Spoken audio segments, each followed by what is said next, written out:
should go take a look. Amara tried to resist, but Momo refused to let go. The two joined the crowd just in time to see Liwei step out of his car. Students whispered in awe about how cool and striking he looked.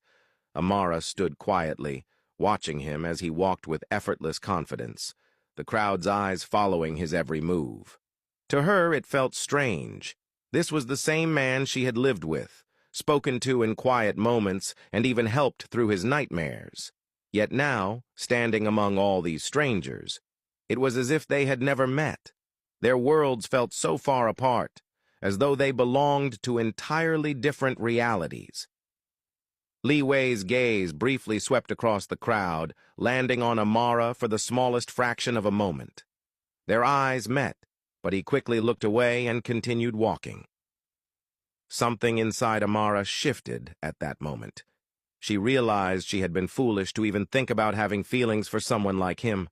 Their worlds were too different, dangerously different, and she told herself it was better if they stayed that way.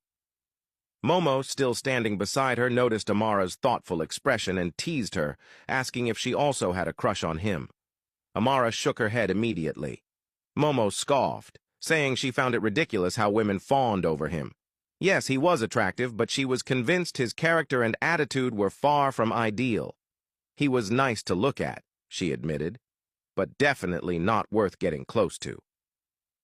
The two of them continued on to class. Amara entered the science lab, one of the first students to arrive. She took a moment to look around, a smile forming on her face. Being back in the lab, ready to pursue what she loved, filled her with a deep sense of purpose. Soon after, a male student walked in and immediately noticed her. Approaching with a friendly expression, he asked if she was the same girl he had met during the interview. Amara recognized him instantly and nodded with a smile.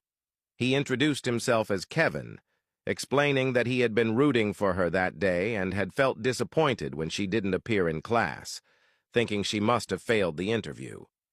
He reassured her that he would help her catch up on anything she had missed. Amara thanked him warmly. As more students filed in and settled down, the lecturer entered, announcing that there would be a lab inspection before the lesson could begin. Two inspectors walked in, and with them came Liwei. Amara's heart tightened. She quickly looked away, determined not to meet his gaze. She didn't want him to see her, and she certainly didn't want to see him. Yet somehow, no matter how much she tried to avoid him, he seemed to appear everywhere,